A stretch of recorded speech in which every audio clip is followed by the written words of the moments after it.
Fais attention, car ce n'est pas un jeu. Chaque jour, pendant que tu marches dans la vie, il y a des mains invisibles qui essaient de te pousser, de franchir tes limites, de t'arracher de petits morceaux jusqu'à ce qu'il ne reste rien de reconnaissable en toi. Et si tu ne te réveilles pas, si tu ne te tiens pas fermement, tu vas devenir un territoire libre pour quiconque veut en profiter. Il ne suffit pas d'être une bonne personne, il ne suffit pas d'avoir de bonnes intentions. Cela n'arrête pas ceux qui cherchent à t'écraser sous le poids de leurs besoins, leurs manipulations ou leur vide émotionnel. Ici, soit tu te respectes en premier, soit tu avales l'humiliation en silence. Établir des limites n'est pas une option. C'est un acte de respect de soi, une déclaration de guerre contre tout ce qui tente de corrompre ta paix. Et peu importe combien de fois tu as échoué avant, aujourd'hui tu as l'opportunité de faire quelque chose de différent. Mais que cela soit clair, établir des limites fermes ne te rendra pas plus agréable, ni plus populaire. Cela te rendra libre, cela te rendra maître de ton espace, de ton énergie, de ta vie. La philosophie stoïcienne nous enseigne que nous ne pouvons pas contrôler le monde, mais que nous pouvons contrôler nos frontières. Que nous ne sommes pas responsables des actions des autres, mais que nous sommes responsables de décider ce que nous laissons entrer et ce que nous gardons à l'extérieur. Aujourd'hui, tu vas apprendre à ériger des murs, à fermer des portes, à couper des chaînes, à défendre ce qui est à toi comme si ton âme en dépendait. Parce qu'elle en dépend. 8 leçons t'attendent, 8 coups de réalité qui ne sont pas conçus pour te faire sentir mieux, mais pour te rendre plus fort. Si tu cherches des mots doux pour justifier ta passivité, ce n'est pas l'endroit. Ici, nous ne venons pas pour être à l'aise, nous venons pour nous réveiller. Alors prépare-toi, parce qu'une fois que tu vois la vérité, il n'y a pas de retour en arrière. Et la vérité est celle-ci, le monde ne va pas arrêter de t'envahir. Tu dois décider quand, où et comment tracer la ligne que personne n'a le droit de franchir.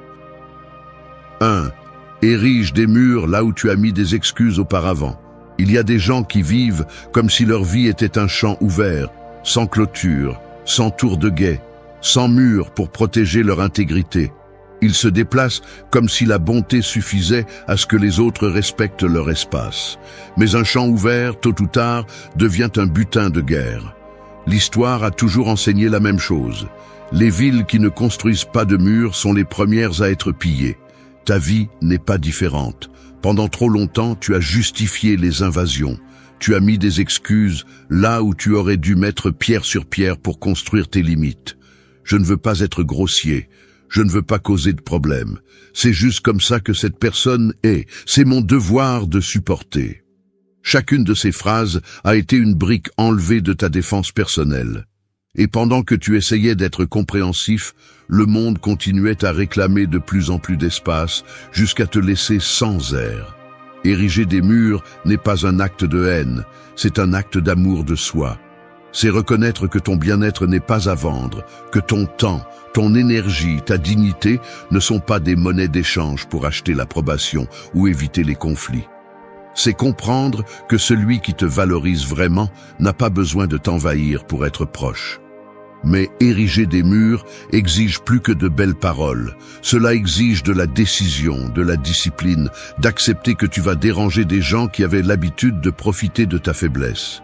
Certains t'accuseront d'avoir changé, d'autres diront que tu es devenu froid, distant, égoïste. Laisse-les parler. Tu n'es pas ici pour porter les attentes de ceux qui ne t'ont jamais pris soin.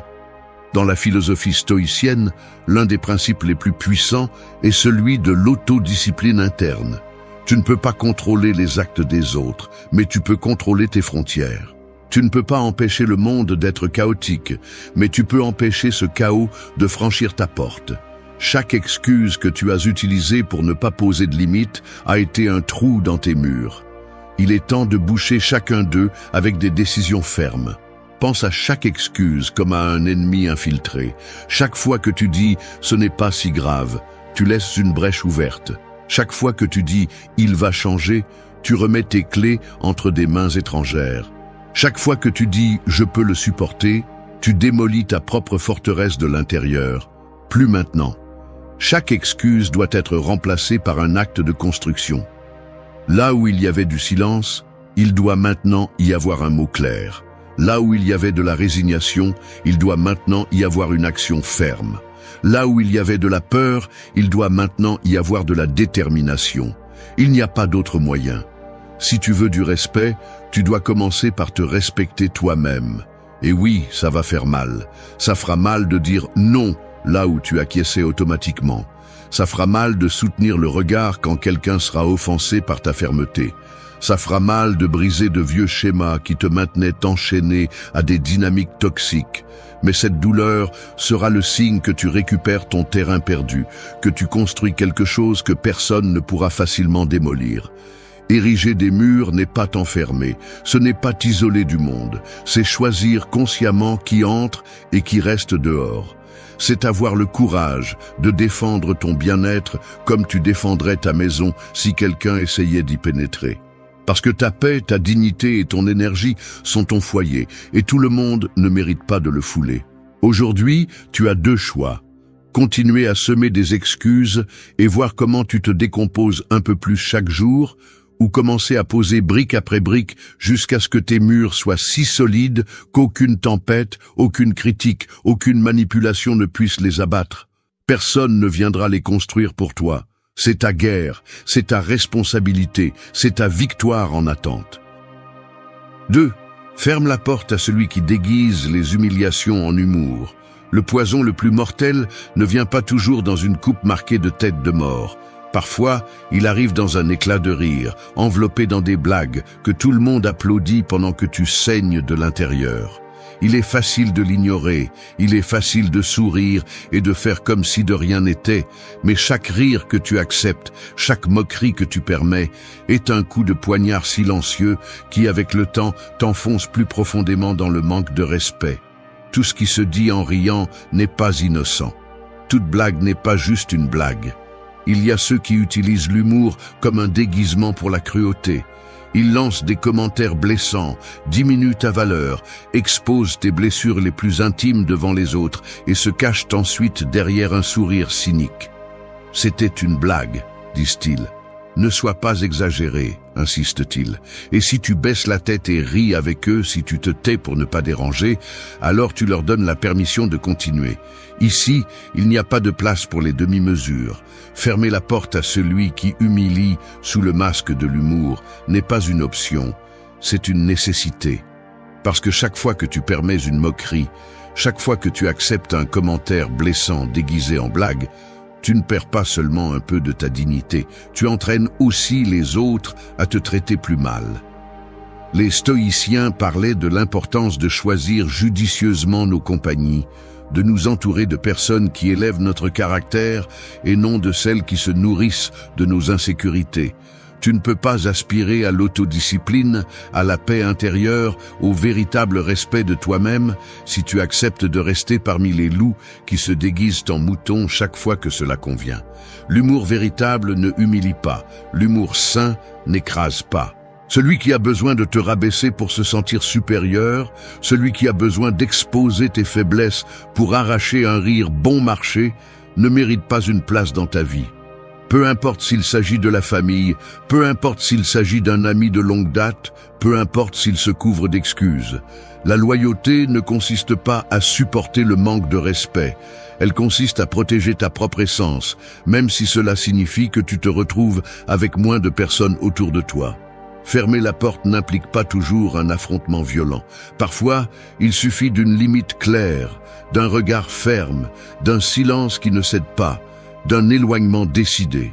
Tu n'as pas à supplier qu'on te respecte.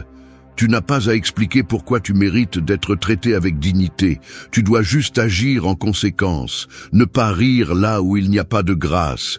Ne pas se taire là où il y a offense. Ne pas rester là où ta présence ne sert que de cible de moquerie. Au début, tu te sentiras étrange, peut-être même coupable. Rompre avec les dynamiques toxiques n'est jamais confortable. Mais ce malaise est le prix à payer pour récupérer ton pouvoir. Et crois-moi, chaque seconde que tu investis pour protéger ta dignité sera une brique de plus dans le sanctuaire de ton bien-être. Tu n'es pas ici pour être le bouffon de quelqu'un. Tu n'es pas ici pour supporter des coups déguisés en blagues. Tu es ici pour vivre avec force, avec respect, avec conscience de ta valeur. Et cela commence lorsque tu décides, une fois pour toutes, que personne ne franchira à nouveau la ligne sous prétexte de « c'était juste une blague ». La prochaine fois que quelqu'un essaiera de camoufler une humiliation derrière un éclat de rire, n'explique pas, ne justifie pas, ne ris pas. Ferme la porte et fais-le sans regarder en arrière. Parce que celui qui a besoin de te blesser pour se divertir ne mérite pas une seconde de ta vie, pas une fissure de ta paix. 3. Brise la chaîne avec ceux qui exploitent ta bonté. Imagine-toi comme une source d'eau pure au milieu du désert. Ta bonté est cette source. Au début, peu s'approchent. Ils boivent avec respect, remerciant pour le soulagement. Mais ensuite arrivent d'autres, moins reconnaissants, plus exigeants. Ils ne boivent pas, ils pillent. Ils ne remercient pas, ils exigent. Ils ne respectent pas, ils s'approprient. Et si tu ne mets pas de limite, ta source se tarit, ne laissant que de la terre craquelée où il y avait autrefois de la vie. C'est ainsi que fonctionnent ceux qui se nourrissent de ta bonté sans rien rendre. Ils t'exploitent jusqu'à te vider. Être bon ne signifie pas être idiot. Être généreux ne signifie pas être esclave. Il y a des gens qui voient dans ta bonté une opportunité, pas une source d'admiration. Ils voient dans ta disposition une ressource inépuisable qu'ils peuvent exploiter pour leur propre bénéfice. Chaque faveur qu'ils n'ont jamais remerciée, chaque aide qu'ils ont assumée comme une obligation, chaque abus qu'ils ont déguisé en besoin, a été une chaîne invisible qui te lie à leur convenance. Rompre cette chaîne n'est pas un acte de cruauté, c'est un acte de survie émotionnelle, parce que si tu continues à permettre à d'autres de drainer ton énergie, ton temps et ton esprit, tu finiras par devenir une ombre de ce que tu pourrais être. Le prix à payer pour rester attaché à ceux qui ne prennent que trop est trop élevé. Tu perds ta paix, ton estime de soi, ton but. La philosophie stoïcienne enseigne qu'il faut agir avec vertu, mais aussi avec sagesse. Il ne s'agit pas de durcir le cœur, mais de diriger ta bonté là où elle peut vraiment s'épanouir. Tout le monde ne mérite pas ton aide. Tout le monde n'a pas droit à ton effort. Celui qui voit ta générosité comme un droit automatique, celui qui ne demande jamais comment tu vas, celui qui ne te cherche que lorsqu'il a besoin de quelque chose, ne mérite pas de continuer à avoir accès à toi. Beaucoup ne comprendront pas quand tu commenceras à dire non. Ils se sentiront trahis, t'accuseront d'avoir changé, essaieront de te blâmer pour avoir mis tes besoins en premier. Ne tombe pas dans ce piège. Ceux qui te valorisent vraiment célébreront ta croissance. Ils ne l'utiliseront pas comme une arme pour te manipuler.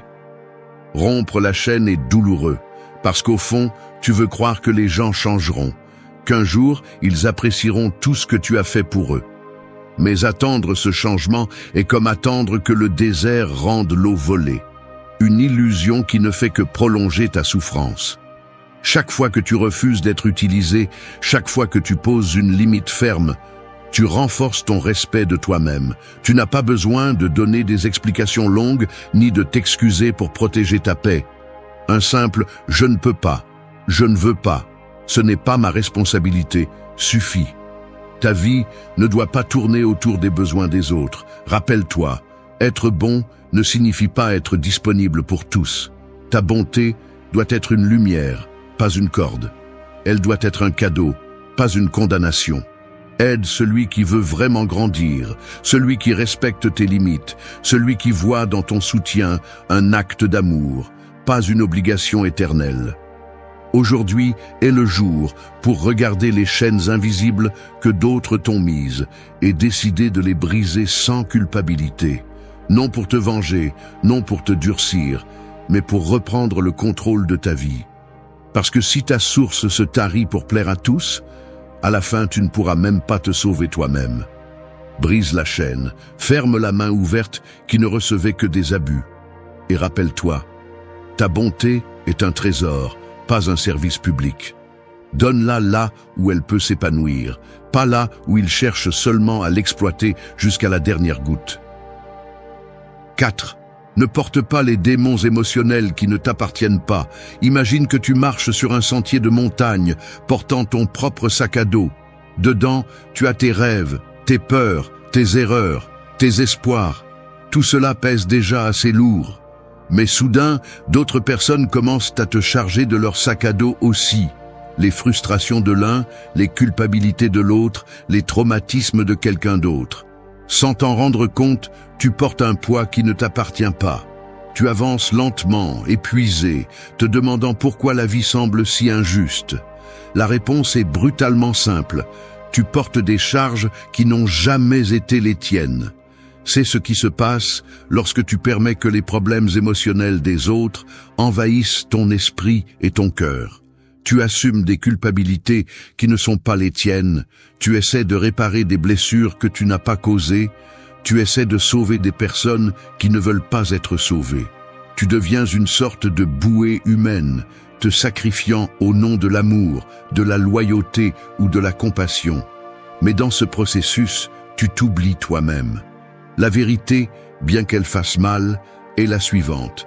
Tu n'es pas responsable de guérir qui que ce soit. Tu n'es pas responsable de porter la haine, la tristesse, le ressentiment ou le vide que d'autres refusent d'affronter. Ta vie est déjà suffisamment complexe pour permettre que les démons des autres s'installent dans ton âme comme s'ils étaient dans un hôtel de passage. Les stoïciens enseignaient que nous devons nous concentrer sur ce qui est sous notre contrôle. Et tu sais ce qui n'est pas sous ton contrôle, les émotions des autres. Tu peux être un soutien, oui. Tu peux tendre la main, bien sûr, mais tu ne peux pas vivre la vie des autres. Tu ne peux pas porter leurs blessures en espérant que cela les guérira. Chacun a la responsabilité de faire face à sa propre obscurité. Le problème est que souvent, par empathie mal comprise, tu deviens le réceptacle des déchets émotionnels de ceux qui t'entourent. Ils te font te sentir coupable de leurs erreurs. Ils te manipulent pour que tu portes leurs échecs.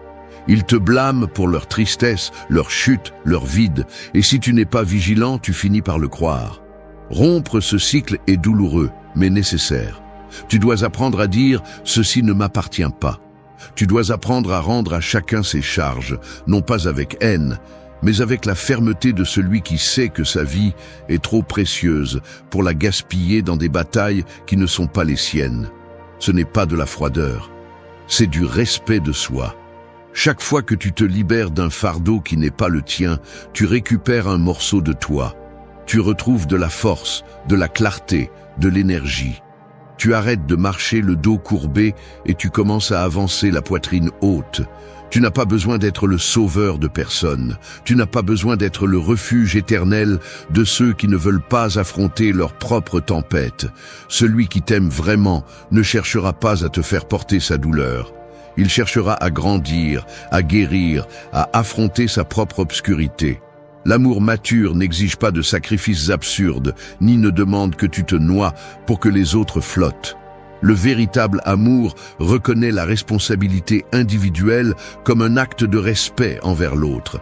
Aujourd'hui, tu as l'opportunité de lâcher ces sacs à dos qui ne sont pas les tiens. Les rendre avec respect, mais avec fermeté, pas avec des cris, pas avec de la haine, mais avec la certitude que ta vie mérite d'être vécue sans poids inutile.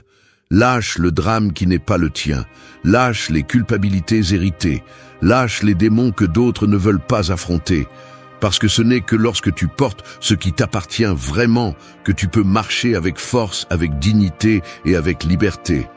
La vie apporte déjà ses propres batailles.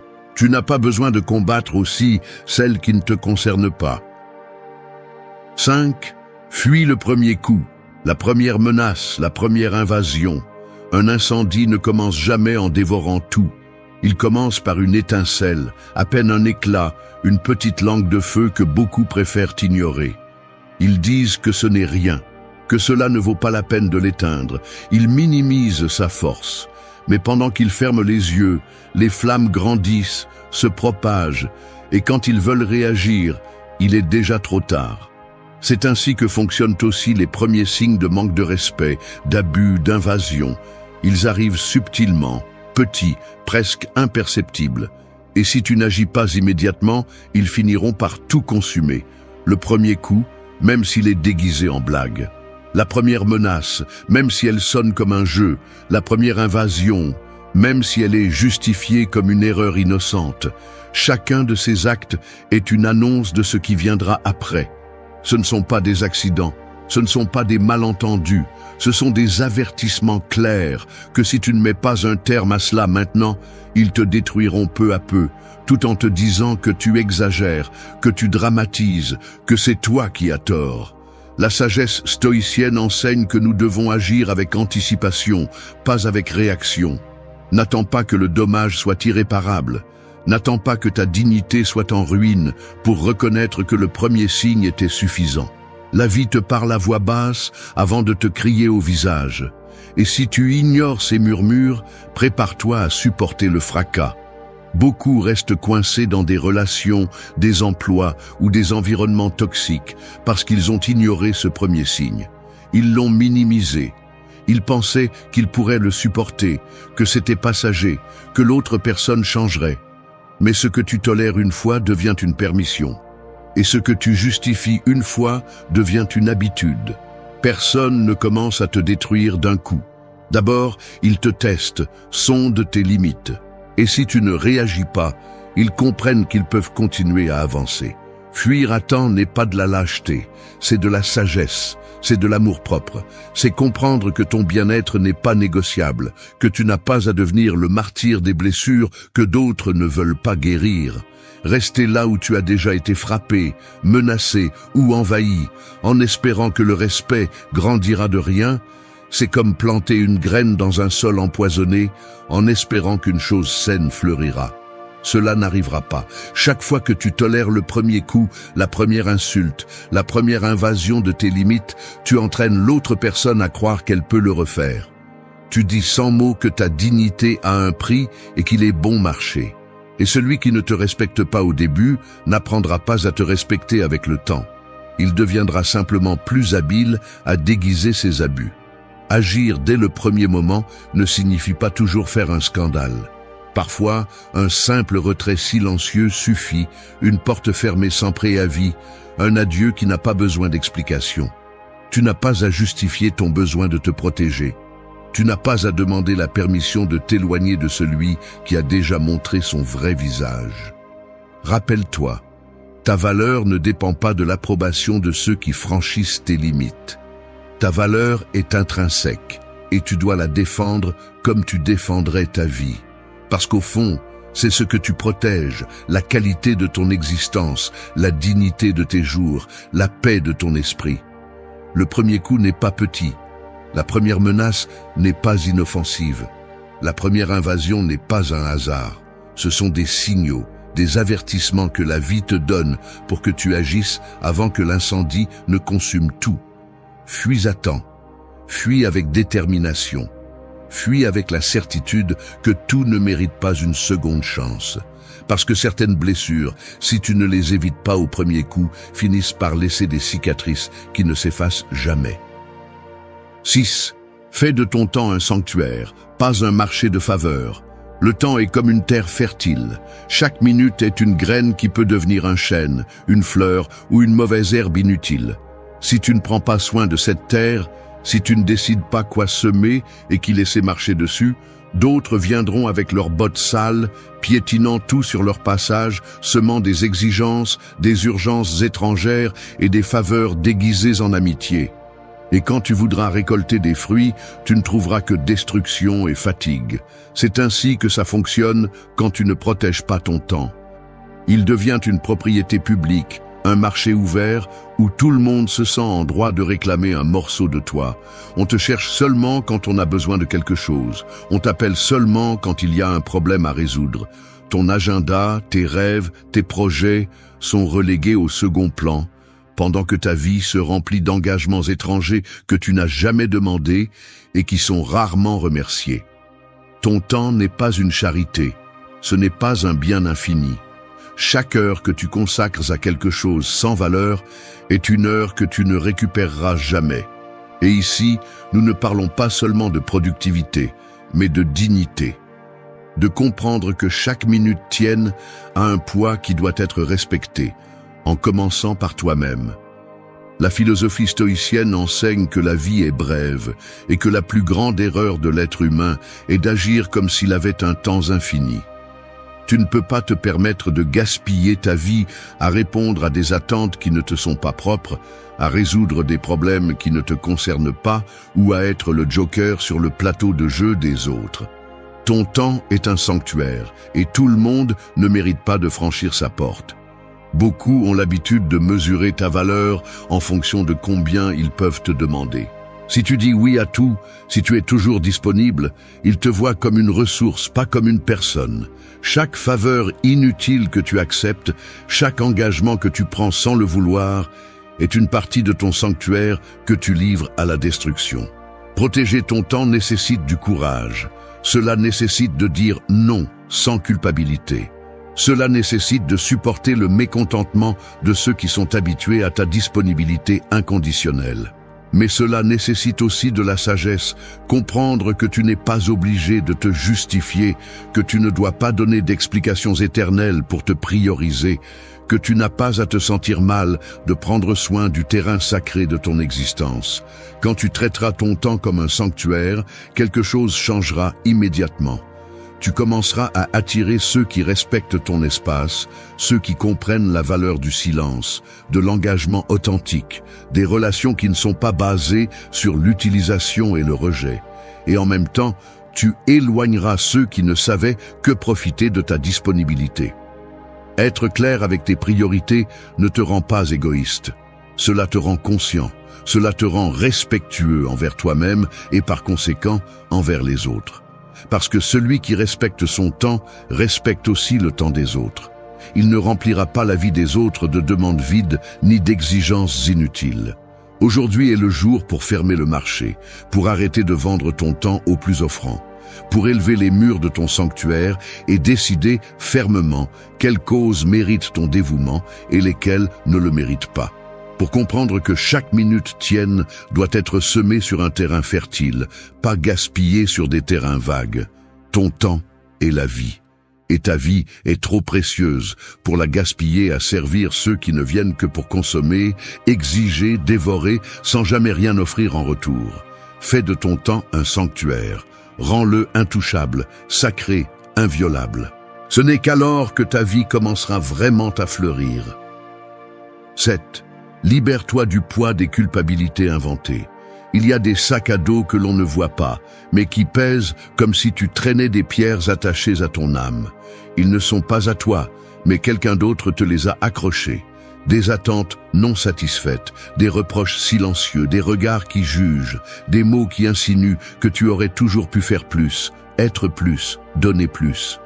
Sans t'en rendre compte, tu marches courbé, non pas à cause de tes vraies erreurs, mais à cause des culpabilités que d'autres ont fabriquées pour toi. La culpabilité inventée est un poison lent. Elle n'arrive pas avec une attaque frontale, mais avec de petites doses quotidiennes. Un commentaire passif, une insinuation, un regard déçu. Avec le temps, tu acceptes ce poids comme s'il était naturel, comme s'il était de ta responsabilité de porter tout ce qui n'a pas bien tourné dans la vie des autres. Mais ce n'est pas le cas. Tout ce qui fait mal n'est pas de ta faute. Toute frustration étrangère n'est pas la conséquence de tes actes. Tout échec autour de toi n'est pas ta dette. La vie de chaque personne est le résultat de ses choix, de ses pensées, de ses actions, pas de ta présence ou de ton absence. La philosophie stoïcienne enseigne que nous ne sommes responsables que de nos actions, pas des résultats ni des réactions des autres. Peu importe combien tu désires sauver les autres de leurs erreurs, ou alléger le poids de leurs souffrances. Si tu portes les culpabilités des autres, tu couleras avec eux et tu ne réussiras à sauver personne. Rompre avec cette dynamique nécessite une brutalité honnête envers toi-même. Elle nécessite de te demander pour chaque poids que tu portes s'il est vraiment à toi ou s'il a été mis là par l'incapacité d'un autre à assumer sa propre responsabilité. Demande-toi: ai-je été injuste ou n'ai-je simplement pas satisfait des attentes irréalistes? Ai-je fait un véritable mal ou quelqu'un d'autre utilise-t-il ma vie comme bouc émissaire de sa douleur? Beaucoup manipulent avec la culpabilité parce qu'ils savent que celui qui se sent coupable devient docile, maniable, faible. Ils te rappelleront constamment ce que tu aurais dû faire, ce que tu as raté, ce que tu aurais pu éviter, non pas pour guérir, mais pour te contrôler. Non pas pour grandir, mais pour te garder enchaîné à leur récit. Tu ne peux pas vivre sous le commandement de culpabilités inventées. Tu ne peux pas passer ta vie à essayer de compenser des erreurs que tu n'as jamais commises. Tu ne peux pas sacrifier ta paix sur l'autel des attentes des autres. Si tu le fais, tu ne seras jamais libre. Tu seras un prisonnier d'un tribunal invisible qui trouve toujours une nouvelle accusation contre toi. Te libérer commence par reconnaître que ta valeur ne dépend pas de plaire à tout le monde, que ta dignité ne se mesure pas à la quantité de culpabilité que tu es prêt à porter, que ta vie ne doit pas tourner autour de la rédemption des blessures que tu n'as même pas causées. Chaque fois que tu lâches une culpabilité qui ne t'appartient pas, tu récupères un morceau de ton âme. Tu ressentiras le soulagement immédiat de marcher plus léger, plus ferme, plus conscient de ton véritable chemin. Tu n'as pas à justifier ton existence. Tu n'as pas à te traîner en demandant pardon pour être toi-même. Ton unique obligation est d'agir avec intégrité, pas de vivre en demandant pardon pour des attentes que tu n'as jamais été responsable de remplir.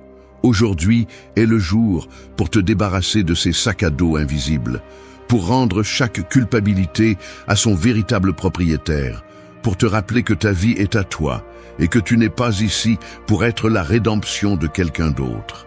Tu es ici pour marcher la tête haute, sans fausse charge, sans poids étrangers, avec la liberté de celui qui sait que sa conscience est propre.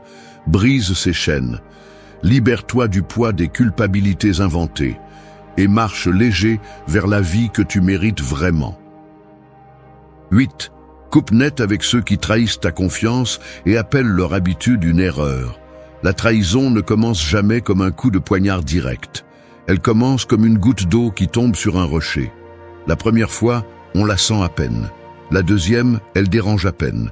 La troisième, elle commence à laisser une marque. Et avec le temps, si tu ne fais rien, ce rocher se fend en deux. C'est ce qui arrive avec les personnes qui trahissent ta confiance et appellent leur trahison une erreur, comme si c'était un accident isolé et non une habitude déguisée en maladresse. La première fois que quelqu'un brise ta confiance et se justifie en disant que ce n'était pas son intention, tu peux douter, tu peux vouloir croire. Mais lorsque les mêmes excuses se répètent encore et encore, lorsque la blessure s'ouvre davantage chaque fois que tu décides de pardonner sans conséquence, tu permets à cette personne d'installer son manque de respect comme une partie de ta vie. Tu cèdes un terrain que tu n'aurais jamais dû négocier. La confiance n'est pas une ressource infinie. Ce n'est pas un puits sans fond dont n'importe qui peut boire sans conséquence. C'est un pacte silencieux, un accord sacré qui définit qui mérite d'être près de toi. Et celui qui rompt ce pacte de manière répétée, qui blesse et minimise ensuite le préjudice, ne mérite pas de deuxième, troisième ou cinquième chance. La philosophie stoïcienne nous rappelle que le caractère d'une personne se mesure à ses actions, non à ses paroles. Et le caractère de celui qui trahit à plusieurs reprises est clair. Il ne respecte pas ta valeur, il ne respecte pas tes limites, il ne respecte pas sa propre parole. Peu importe combien ils enjolivent leurs excuses, combien ils dramatisent leur repentir. Si le schéma se répète, le repentir n'est qu'un outil pour prolonger leur pouvoir sur toi. Couper net n'est pas une vengeance, c'est de la justice. Ce n'est pas de la cruauté, c'est de la dignité. Tu ne peux pas construire une vie pleine sur des fondations pourries de déloyauté. Tu ne peux pas continuer à donner ta confiance à celui qui l'utilise comme une arme contre toi. Chaque jour que tu permets à quelqu'un de rester dans ta vie après avoir rompu sa parole, tu entraînes ton cœur à accepter moins que ce qu'il mérite. Prendre la décision de s'éloigner ne sera pas facile. Tu seras tenté de croire une fois de plus. Tu ressentiras le poids de l'histoire partagée, des promesses faites en des temps meilleurs. Mais tu dois te rappeler quelque chose de fondamental. Tu n'es pas obligé de porter pour toujours ceux qui choisissent, encore et encore, de trahir ta foi. La loyauté ne se supplie pas. Le respect ne se mendie pas. La confiance ne se recycle pas indéfiniment comme s'il s'agissait d'une marchandise bon marché. On la donne une fois, on la préserve avec des actes, et si elle est brisée, elle est perdue. Aussi simple que cela, aussi dur que cela, chaque fois que tu coupes net une relation toxique basée sur des trahisons déguisées en erreurs, tu envoies un message puissant à l'univers. Pas avec moi. Tu revendiques ta valeur, ta dignité, ton droit à des relations saines où la parole a du poids, et la loyauté n'est pas une illusion. Ne regarde pas en arrière. Ne ramasse pas les miettes de ceux qui ont montré qu'ils ne savent pas apprécier ce que tu offres. N'accepte pas les excuses vides de ceux qui t'ont déjà montré que pour eux, ta confiance n'est pas sacrée. Le respect commence par toi-même. Et se respecter implique de s'éloigner, de couper, de fermer définitivement la porte lorsque quelqu'un fait de la trahison une habitude. Aujourd'hui est le jour pour arracher de ta vie tout ce qui l'empoisonne, pour lâcher ceux qui ne savent pas être les gardiens de ta confiance, pour te rappeler que ta paix vaut plus que n'importe quelle histoire partagée, que ta dignité pèse plus que n'importe quelle promesse brisée. Coupe net, sans peur, sans culpabilité, avec la certitude que tu mérites beaucoup plus que ce que tu laisses derrière toi. Tu es en train de perdre la guerre et tu ne t'en rends même pas compte. Il n'y a pas de bombes, pas de cris, pas de soldats. Il n'y a qu'un téléphone qui sonne toutes les 5 minutes, un agenda que tu n'as pas écrit et une voix dans ta tête qui ne sonne plus comme la tienne. C'est ainsi que l'on perd le contrôle, pas avec un coup, mais avec des milliers de petites concessions. Une opinion que tu avales, un oui que tu voulais être un non, une idée à toi que tu laisses mourir par peur de ne pas correspondre. Et quand tu t'en rends compte, tu vis en pilote automatique, faisant ce qu'il faut, disant ce qu'on attend, pensant ce qu'on t'a appris. Veux-tu savoir ce qui est le plus dur? Personne ne le remarquera. Ils vont t'applaudir, ils vont dire que tu es normal, que tu es une bonne personne, que tu fais ce qu'il faut faire. Mais toi, à l'intérieur, tu connais la vérité, tu n'es pas aux commandes. Ce n'est pas une autre conférence de motivation bon marché. C'est un appel à la guerre la plus importante, la guerre intérieure, celle qui se livre tous les jours dans le silence de ton esprit, dans ce que tu décides de dire et dans ce que tu oses faire. Et si tu veux gagner cette guerre, il y a 3 armes que tu ne peux jamais lâcher. Parler avec un but, penser clairement, agir avec puissance. Les stoïciens le savaient déjà il y a des siècles. Ils ne cherchaient pas la gloire, ni l'approbation, ni la motivation rapide. Ils cherchaient la liberté, mais pas celle qui vient de l'extérieur, mais celle qui se conquiert de l'intérieur. Ils comprenaient que le monde peut être un désastre, mais si ton intérieur est en ordre, tu restes ferme. Ce scénario n'est pas pour tout le monde. Il est pour ceux qui en ont assez de se sentir faibles, confus, éteints. Il est pour ceux qui veulent retrouver ce qu'ils n'auraient jamais dû perdre, leur pouvoir personnel. Tout au long de ce chemin, nous allons traverser 8 leçons. Chacune est une provocation, un outil, une coupure nette à la médiocrité. Ce ne sont pas de belles idées, ce sont des règles pour vivre avec intention. Et si tu les appliques, tu ne vas pas seulement changer ta façon de penser, tu vas reprendre le contrôle de ta vie. On va commencer. Mais avant, pose-toi une seule question. Es-tu vraiment prêt à te battre pour toi-même? 1. Ne nourris pas ton esprit comme s'il ne valait rien. Ton esprit est comme un cheval sauvage, puissant, rapide, avec un potentiel que tu n'imagines pas, mais aussi dangereux si tu le nourris avec des déchets. Donne-lui de la nourriture pourrie, et non seulement il tombe malade, il te jette au sol, te traîne, te fait croire que tu ne peux plus remonter. La plupart des gens passent leur vie sans se rendre compte de cela. Ils pensent qu'ils peuvent consommer n'importe quoi et continuer à penser clairement. Mais c'est une illusion. Ce que tu laisses entrer dans ton esprit le façonne. Il le renforce ou l'affaiblit. Il l'aiguise ou l'émousse. Il le réveille ou l'endort. Chaque pensée, chaque image, chaque mot que tu acceptes sans filtre est comme une graine qui prend racine en toi.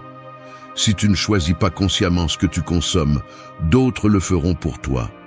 Aujourd'hui, plus que jamais, nous sommes entourés de bruits déguisés en information. des nouvelles conçues pour altérer tes émotions, des réseaux sociaux conçus pour te voler ton attention, des conversations vides qui ne t'apportent rien, mais que tu consommes quand même parce qu'il faut être informé ou parce que tout le monde le fait. Et plus tu acceptes cela sans le remettre en question, plus cela devient ta normalité. Tu nourris ton esprit comme si cela n'avait pas d'importance, comme si ce n'était pas le noyau de tout ce que tu es. Mais c'est le cas. Ce que tu crois, ce que tu dis, ce que tu fais, tout commence par ce que tu penses. Et ce que tu penses est directement lié à ce que tu consommes. Les stoïciens étaient obsédés par cela. Ils savaient qu'un esprit faible se trahit lui-même.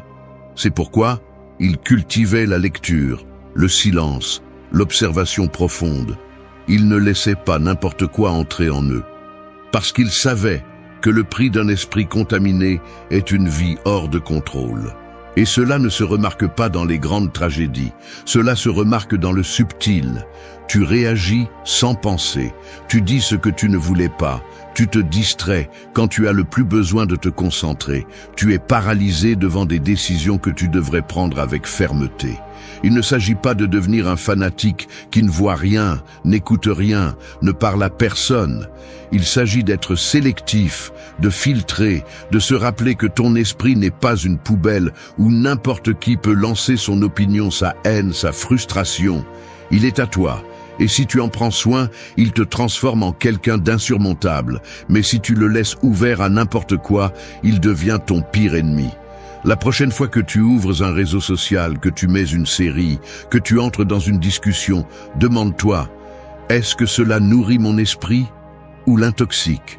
Est-ce que cela me rend plus clair, plus fort, plus maître de moi? Si la réponse est non, tu dois apprendre à fermer la porte, non par arrogance, par respect pour toi. Parce qu'un esprit puissant ne se forme pas avec de beaux discours, mais avec une discipline brutale sur ce que tu laisses entrer. Les déchets mentaux coûtent cher. Ils te prennent de l'énergie, te prennent la direction, te prennent le contrôle. Celui qui reconquiert son pouvoir personnel commence par là. Parce que personne ne peut penser clairement si sa tête est pleine de déchets. Personne ne peut agir avec force si son esprit est un champ de bataille d'idées sans sens. Et personne ne peut parler avec un but si tout ce qu'il a à l'intérieur est ce qu'il a entendu répéter par d'autres. Nourris ton esprit comme s'il était la chose la plus précieuse que tu possèdes, parce que c'est le cas. Ce que tu sèmes aujourd'hui à l'intérieur sera ce que tu récolteras demain dans ta vie. 2. Mets ton esprit au régime, moins de bruit, plus de sagesse. Ton esprit est comme une pièce avec des murs de verre. Tout ce que tu laisses entrer se reflète, s'amplifie, rebondit encore et encore, jusqu'à remplir chaque coin. Et si tu ne contrôles pas ce qui entre, cet espace qui devrait être propre, serein et concentré, devient un marché bruyant, plein de voix étrangères, d'opinions inutiles et de pensées qui ne t'appartiennent pas. Tu veux penser clairement, mais tout est saturé. Tu te sens épuisé, mais tu n'as rien fait de physique. Tu ne sais pas pourquoi tu es frustré, pourquoi tu as du mal à te concentrer, pourquoi tu as l'impression de ne pas avancer. La réponse est là, dans ce bruit invisible que tu laisses passer comme si cela n'avait pas d'importance. Le bruit ne crie pas toujours. Parfois, il arrive déguisé en divertissement, en inquiétude, en nouvelles, en conversations qui semblent importantes, mais ne le sont pas. Tu accumules de l'information comme si plus tu en savais, plus tu étais préparé, mais en réalité, tu ne fais que remplir ta tête de poids supplémentaire. À force d'absorber sans filtrer, tu oublies ce qu'est le silence. Tu oublies que penser clairement n'est pas avoir plus de données, mais avoir de l'espace pour discerner, pour connecter, pour voir l'essentiel. Les stoïciens savaient qu'un esprit bruyant est un esprit faible. C'est pourquoi ils valorisaient tant le recueillement, le contrôle interne, le filtre constant. Épictète disait que tout ce que nous entendons ne doit pas rester avec nous. Ce qui n'ajoute pas, encombre. Ce qui n'édifie pas, détruit. Une tête saturée est comme un corps gonflé de malbouffe, lent, maladroit, sans énergie. Et si nous le comprenons avec le corps, pourquoi ne le comprenons-nous pas avec l'esprit? Mets ton esprit au régime. Je ne parle pas d'ignorer tout, ni de t'enfermer dans une bulle. Je parle d'entraîner ton attention comme une sentinelle, ferme, éveillée, sélective. Tu dois commencer à te demander ce qui vaut la peine d'être laissé entrer. Tout ce qui brille n'informe pas. Tout ce qui sonne fort n'est pas important. Commence par réduire l'inutile, la surexposition au réseau, les nouvelles qui ne font que répéter les malheurs, les conversations qui tournent en rond sans solution. Fais de la place, parce que ce n'est que lorsqu'il y a de l'espace que l'essentiel peut entrer. Et c'est l'autre côté du régime. Il ne s'agit pas seulement de retirer, mais de nourrir. Remplis ton esprit de sagesse, pas d'opinion, d'idées profondes, pas de cris vides. Lis ceux qui ont vécu avant toi et qui ont laissé des cartes. Écoute ceux qui parlent à partir de l'expérience, pas de la mode.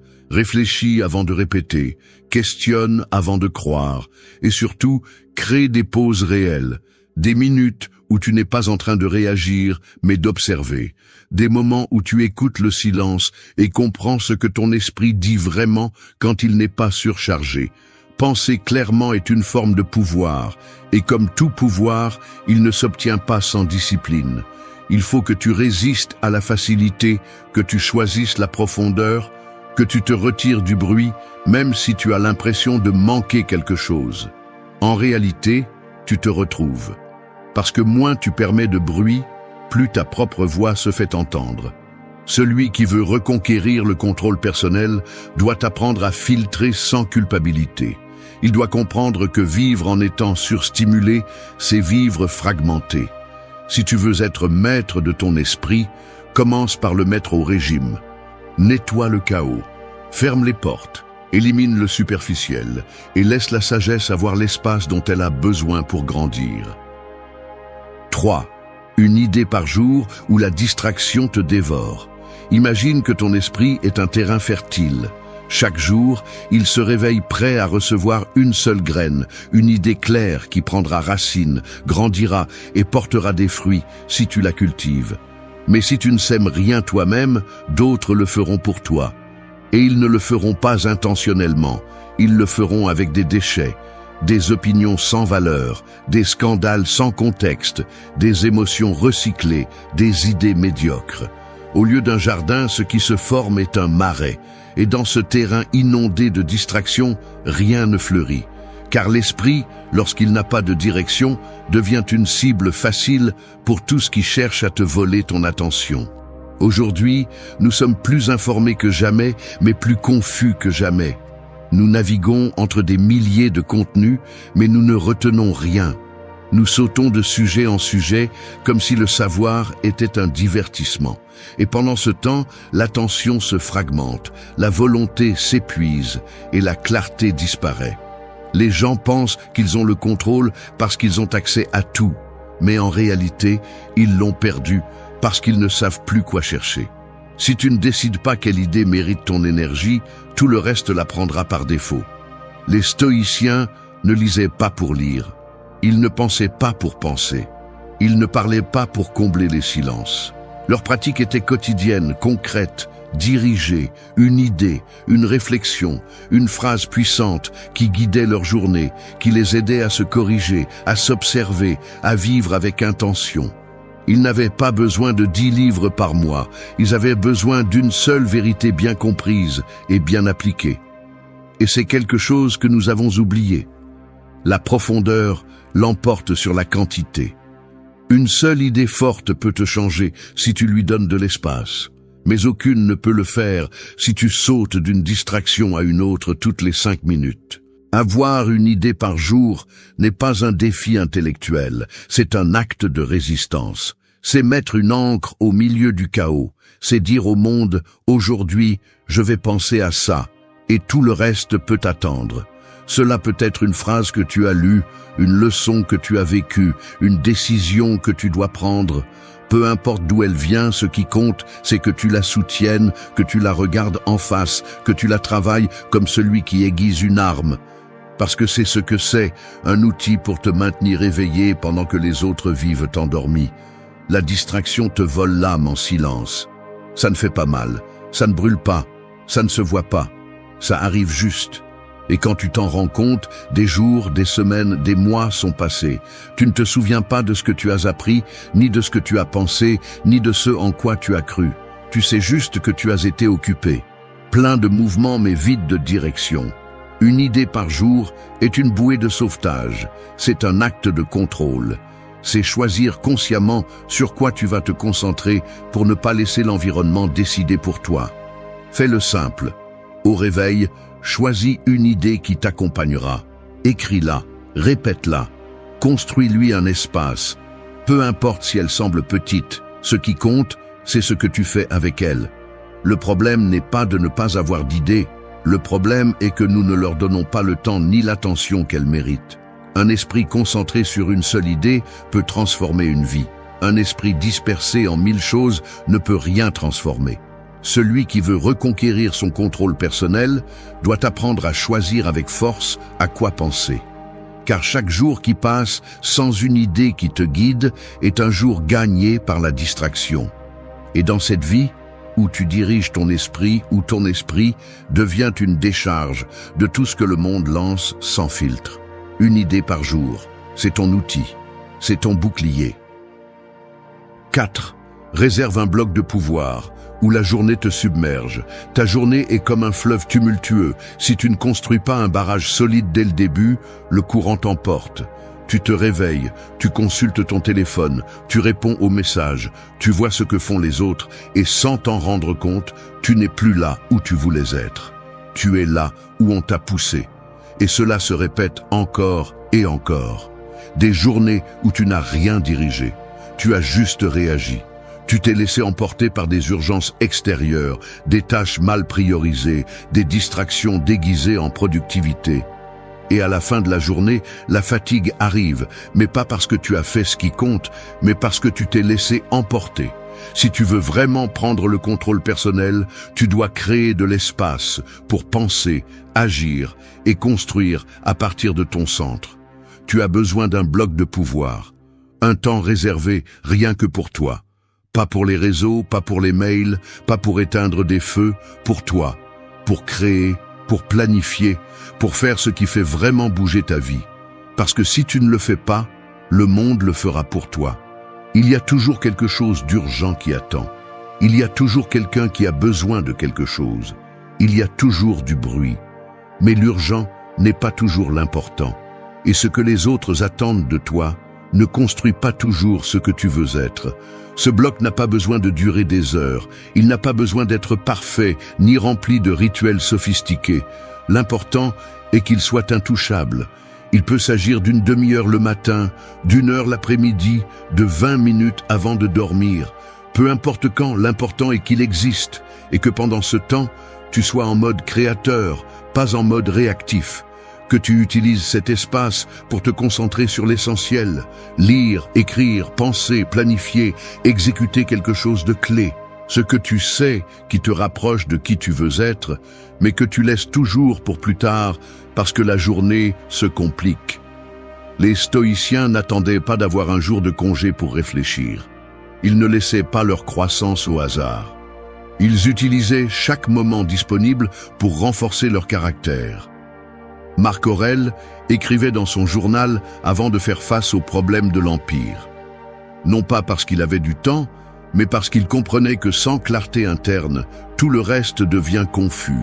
Épictète enseignait que si tu n'as pas un moment quotidien pour toi, alors tu n'as pas une vie. Tu vis simplement celle des autres. Et il ne s'agit pas d'égoïsme, il s'agit d'ordre, de prioriser ce qui soutient vraiment ton esprit, ton énergie et ta vision. Ce bloc de pouvoir est ta base. C'est le moment où tu plantes tes décisions les plus fermes, où tu te vides du bruit et te remplis de direction. Si ce moment n'existe pas, le chaos gagne toujours, parce que le monde est conçu pour t'interrompre, pour te diviser, pour te faire oublier qui tu es et ce que tu veux. Fais-en une habitude. Défends-le avec tout. Éteins le téléphone. Ferme la porte. Fais taire le monde. Et même si tout crie, reste ferme. Parce que dans cet espace, tu ne te renforces pas seulement, tu te rappelles aussi. C'est là que tu reprends les rênes avant que la journée ne te les arrache. Celui qui n'a pas de bloc de pouvoir vit à la merci de son environnement. Il réagit, improvise, se frustre.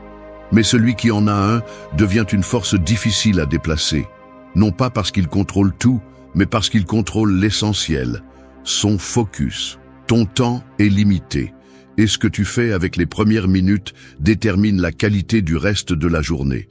Ne donne pas ton énergie la plus précieuse au hasard. Ne laisse pas le bruit te voler les premières heures. Réserve ce bloc, protège-le, parce que c'est le moment où se forge le contrôle personnel. Le reste n'est que réaction. 5. Apprends à te taire quand tu n'as rien de réel à dire. Parler sans réfléchir, c'est comme tirer des flèches au hasard au milieu d'une foule. Peut-être que tu ne visais personne, mais cela n'empêche pas le dommage. Les mots ont du poids, une direction et un impact. Chaque chose qui sort de ta bouche laisse une trace, pour le meilleur ou pour le pire. Mais la plupart des gens parlent comme si cela n'avait pas d'importance, comme si dire quelque chose, n'importe quoi, était toujours mieux que de garder le silence. Et c'est là que commence l'érosion. Parce que parler sans but non seulement pollue l'atmosphère, mais affaiblit aussi ta présence, ton respect et ta clarté. Nous vivons à une époque où tout le monde a une opinion sur tout, où le silence est confondu avec la faiblesse et où paraître intelligent est plus important que de penser en profondeur. Il y a une pression constante pour répondre rapidement, pour participer à tout, pour dire quelque chose même si cela n'a pas de substance. Mais la vérité est que plus tu parles sans sens, plus tes mots se vident. Tu perds de la force, tu perds du respect et surtout, tu perds le contrôle. Les stoïciens valorisaient le silence comme un outil de pouvoir. Ce n'était pas de la timidité, ce n'était pas de l'évasion, c'était une stratégie. Ils se taisaient non pas parce qu'ils n'avaient rien à dire, mais parce qu'ils savaient quand il valait la peine de parler. Ils comprenaient que les mots sont des actes et que chaque acte a des conséquences. Dire moins, mais avec vérité, clarté et intention, était une façon de marquer sa présence sans avoir besoin de crier. C'était une façon de vivre avec dignité, pas avec anxiété. Se taire n'est pas se taire pour toujours, c'est apprendre à choisir. Choisir quand parler et quand ne pas le faire. Choisir si ce que tu vas dire construit ou ne fait que remplir le vide. Choisir si tu le fais par nécessité ou par impulsion. Parce que souvent, nous ne parlons pas parce que nous avons quelque chose à apporter, mais parce que nous voulons éviter le silence, ou parce que nous ressentons le besoin de justifier, d'impressionner ou de nous défendre. Mais quand tu apprends à résister à cette impulsion, tu découvres quelque chose de puissant. Le silence te donne du pouvoir. Le silence filtre. Le silence te permet d'observer, d'analyser et de répondre avec précision quand c'est vraiment nécessaire. Tu n'as pas besoin d'être dans toutes les conversations. Tu n'as pas besoin d'avoir une opinion sur tout. Tu n'as pas besoin d'expliquer ta vie. Il y a des moments où le véritable contrôle est de fermer la bouche, de garder le regard ferme et de laisser le silence parler pour toi. Parce que celui qui sait se taire écoute plus. Et celui qui écoute plus comprend mieux. Et celui qui comprend mieux agit avec plus de force. Le bruit n'est pas seulement à l'extérieur, nous le générons aussi avec nos propres mots mal gérés. Chaque fois que tu dis quelque chose par habitude, par anxiété ou pour remplir l'espace, tu cèdes du pouvoir. Tu laisses la réactivité remplacer l'intention. Tu affaiblis le muscle de l'autocontrôle, qui est l'un des piliers de la maîtrise de soi. Parce que maîtriser ce que tu dis, c'est maîtriser ce que tu penses, et c'est ce qui te permet de vivre avec direction. Il y a de la force dans le silence bien utilisé, il y a de la clarté dans la pause, il y a du respect dans le choix conscient des mots. Il ne s'agit pas de devenir quelqu'un de froid, distant ou inaccessible. Il s'agit de transformer chaque mot en un outil et non en un déchet. Et cela n'est possible que lorsque tu apprends à te taire, non par peur, mais par respect pour toi-même et pour la valeur de ce que tu dis. Celui qui veut reconquérir le contrôle personnel ne se mesure pas seulement à ce qu'il dit, mais aussi à ce qu'il choisit de ne pas dire. Parce que dans un monde qui ne cesse de parler, le silence bien utilisé devient un acte de pouvoir. Apprends à te taire quand tu n'as rien de réel à dire. Ta voix gagnera plus de poids. Ta présence deviendra plus forte. Et tu redeviendras celui qui décide quand, comment et pourquoi parler. 6. Ne gaspille pas d'énergie en futilité. Automatise l'anodin. Ton énergie quotidienne est comme une batterie de haute précision. Elle n'est pas infinie, elle ne se recharge pas toute seule.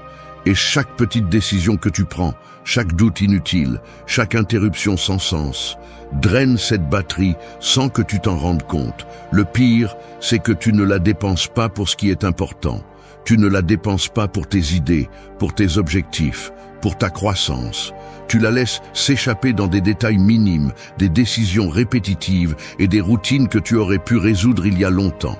Et le plus grave, c'est que tu t'habitues à vivre avec cette fuite constante. Il te semble normal de terminer la journée épuisé, sans avoir fait quoi que ce soit de vraiment valable, simplement parce que tu as été occupé par 1000 choses qui ne changent pas du tout ta vie. L'esprit n'est pas conçu pour décider de tout à chaque instant. Si tu utilises ta capacité de décision pour choisir quoi porter, quoi prendre au petit déjeuner, par où aller, quoi répondre à chaque message, tu gaspilles des ressources mentales que tu devrais réserver pour des décisions importantes. C'est comme si tu avais un réservoir limité de concentration et que tu le jettes à la poubelle dès le début de la journée. Et quand tu as vraiment besoin de penser clairement ou d'agir avec force, tu es déjà épuisé, sans énergie, sans direction. Les stoïciens comprenaient la valeur de la simplicité, vivre avec moins, décider plus rapidement, éliminer l'inutile. Non pas parce qu'ils méprisaient le monde, mais parce qu'ils savaient que chaque distraction qui te vole ton attention t'éloigne de toi-même. Ils ne pouvaient pas contrôler le chaos extérieur, mais ils pouvaient contrôler ce qu'ils faisaient de leur temps, de leur concentration et de leur énergie. Et c'est la leçon que nous devons appliquer aujourd'hui, plus que jamais. Automatiser ne signifie pas devenir une machine. C'est libérer ton esprit pour qu'il puisse se consacrer à ce qui compte vraiment. C'est structurer l'anodin pour qu'il n'interrompe pas l'essentiel. Conçois des routines claires. Établis des horaires stricts. Définis tes priorités la veille. Crée des habitudes qui réduisent au minimum l'effort mental dans les tâches répétitives. Ne perds pas une demi-heure à réfléchir à quoi porter si tu peux avoir un système. Ne gaspille pas 20 minutes à décider par où commencer si tu peux avoir une liste claire. Tout cela s'additionne. Tout cela a un impact. Et si tu ne l'organises pas, cela devient du bruit qui bloque ton progrès. Les gens pensent qu'ils ont besoin de plus de motivation, mais ce dont ils ont vraiment besoin, c'est de moins de friction. Chaque fois que quelque chose te demande plus d'énergie que nécessaire, tu affaiblis ta volonté. Et quand tu le fais tous les jours, tu finis par croire que tu ne peux pas te concentrer, que tu n'as pas de discipline, qu'il te manque quelque chose. Mais ce n'est pas vrai. Ce qui te manque, c'est de la structure. Ce qui te manque, c'est de la stratégie. Ce n'est pas de la force qu'il faut pour gagner la journée, c'est de l'intelligence pour ne pas la gaspiller. Celui qui veut reconquérir le contrôle personnel doit être brutalement honnête avec lui-même. Où gaspilles-tu ton énergie? Combien de décisions sans importance te volent du temps chaque jour? Combien d'habitudes pourrais-tu automatiser pour retrouver de la clarté? Il ne s'agit pas de t'obséder avec le contrôle, mais de construire une base solide pour que le chaos ne te consume pas. Parce que si tu ne décides pas comment utiliser tes ressources, le monde les utilisera pour toi. Et crois-moi, le monde ne pensera pas à ton bien-être. Crée des systèmes, établis des routines, simplifie l'inutile. Ton esprit n'est pas fait pour décider 20 fois la même chose. Il est fait pour créer, pour construire, pour avancer. Automatise l'anodin. Protège ton énergie comme si c'était de l'or, parce que c'est le cas. 7. Scanne ton environnement. Coupe ce qui t'éteint. Imagine que tu es une torche allumée. Ton feu représente ton énergie, ta concentration, ton ambition, ta clarté. Mais si tu es entouré de vent, d'humidité ou de personnes qui te soufflent dessus tout le temps, ta flamme ne reste pas stable. Elle vacille, s'affaiblit et avec le temps, s'éteint. Il en va de même pour ton environnement. Tu peux avoir des objectifs clairs, des habitudes disciplinées et une mentalité forte, mais si tu es entouré de facteurs qui te drainent constamment, tu ne vas jamais avancer comme tu le devrais. Et le pire, c'est que souvent tu ne t'en rends même pas compte. Tu t'habitues à cet environnement qui te freine, tu le normalises, tu le justifies. Jusqu'au jour où tu te demandes pourquoi tu es bloqué, pourquoi tu as l'impression de ne plus avoir l'étincelle qui te motivait auparavant. Ton environnement n'influence pas seulement, il te façonne. Les personnes avec qui tu parles, les lieux où tu passes ton temps, les objets que tu as à vue, tout cela te parle, tout le temps. Cela te pousse en avant ou te fait sombrer peu à peu. C'est pourquoi, si tu veux vraiment reconquérir ton pouvoir personnel, tu dois scanner ton environnement comme si tu étais un gardien dans ta propre forteresse. Identifie ce qui nourrit ton feu et ce qui l'éteint. Et aie le courage de faire quelque chose à ce sujet. Les stoïciens parlaient d'être imperturbable, de garder son calme au milieu du chaos. Mais ne confonds pas cela avec le fait de rester là où tout te fait du mal, comme si c'était une épreuve de résistance. La force mentale ne consiste pas à supporter ce qui t'éteint, mais à avoir la lucidité et la force de couper ce qui n'ajoute rien. Il y a des personnes qui se nourrissent de ton insécurité, qui se plaignent constamment, qui ne savent parler que de ce qui va mal et qui ne veulent rien changer. Il y a des espaces qui te gardent coincé dans des routines vides, qui te volent du temps et t'offrent du confort en échange de progrès. Il y a de petites habitudes dans ton environnement qui, si tu ne les surveilles pas, finissent par te drainer sans que tu t'en rendes compte. Il ne s'agit pas de devenir froid ou radical, il s'agit d'assumer ta responsabilité, parce que ton environnement ne change pas tout seul, et si tu ne le mets pas en ordre, tu t'adaptes. Et si tu t'adaptes, tu t'éteins. Fais un bilan sans excuse. Regarde honnêtement qui t'entoure. Demande-toi si ces personnes t'élèvent ou te tirent vers le bas. Observe les lieux que tu fréquentes.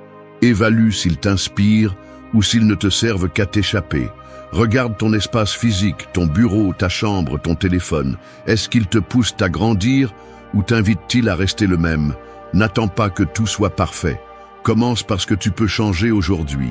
Éloigne-toi de ceux qui n'apportent que du drame. Réduis le temps avec les personnes qui ne respectent pas ton processus.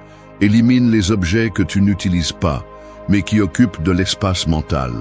Nettoie ton environnement de distractions visuelles et émotionnelles. Entoure-toi de stimuli qui te rappellent ce que tu veux construire, pas ce que tu as déjà laissé derrière.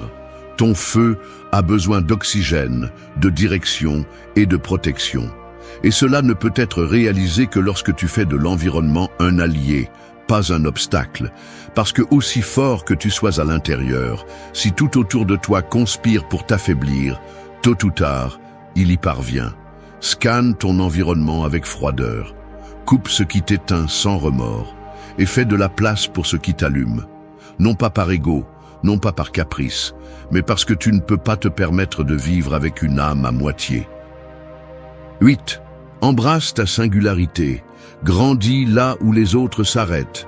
Pense à une fissure dans la roche. Pour beaucoup, c'est une imperfection, un défaut, quelque chose qui brise l'uniformité de la surface. Mais il y a des plantes qui ne peuvent pousser que là, dans ces fissures, où personne ne s'attend à ce que quoi que ce soit fleurisse. Elles ne le font pas malgré la fissure, mais grâce à elle. Ta singularité fonctionne de la même manière. Ce qui te rend différent, ce que les autres ne comprennent pas, ce qui ne rentre pas dans les moules traditionnels, n'est pas une faiblesse. C'est ton point de départ. C'est ton terrain fertile. Mais si tu le caches, si tu le coupes, si tu essaies d'être comme les autres, tu tues la partie de toi qui a le plus de potentiel. La plupart des gens cherchent à s'intégrer. Ils veulent ressembler, s'adapter, passer inaperçus pour ne pas déranger. Ils suivent ce qui est à la mode, imitent ce qui fonctionne, copient ce que les autres applaudissent. Mais cela a un prix, le prix de renoncer à ce qui les rend vraiment uniques.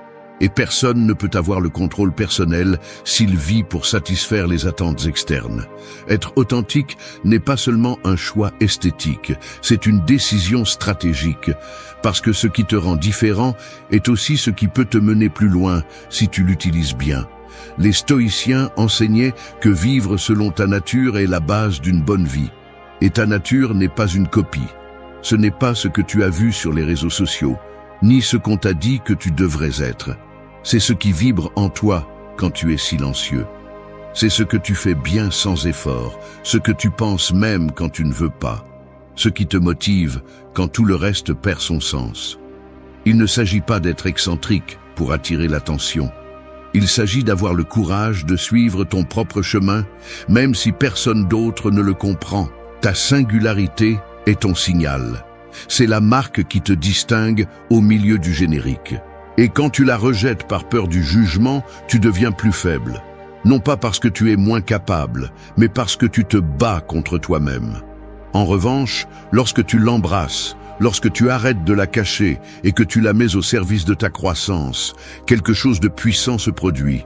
Tu commences à construire là où les autres ne font qu'imiter. Tu commences à avancer là où les autres s'arrêtent. Tu deviens inimitable, solide, libre. Il y aura ceux qui ne comprendront pas ta façon de penser, ton style de vie, tes décisions, peu importe. Tu n'as pas besoin de l'approbation du monde, tu as besoin du respect de toi-même qui n'arrive que lorsque tu oses être qui tu es vraiment. Parce que rien ne consomme plus d'énergie que de faire semblant, et rien ne donne plus de force que de vivre en accord avec ton essence. Celui qui veut reconquérir le contrôle personnel doit arrêter de se cacher. Tu ne peux pas construire de pouvoir si tu es déguisé.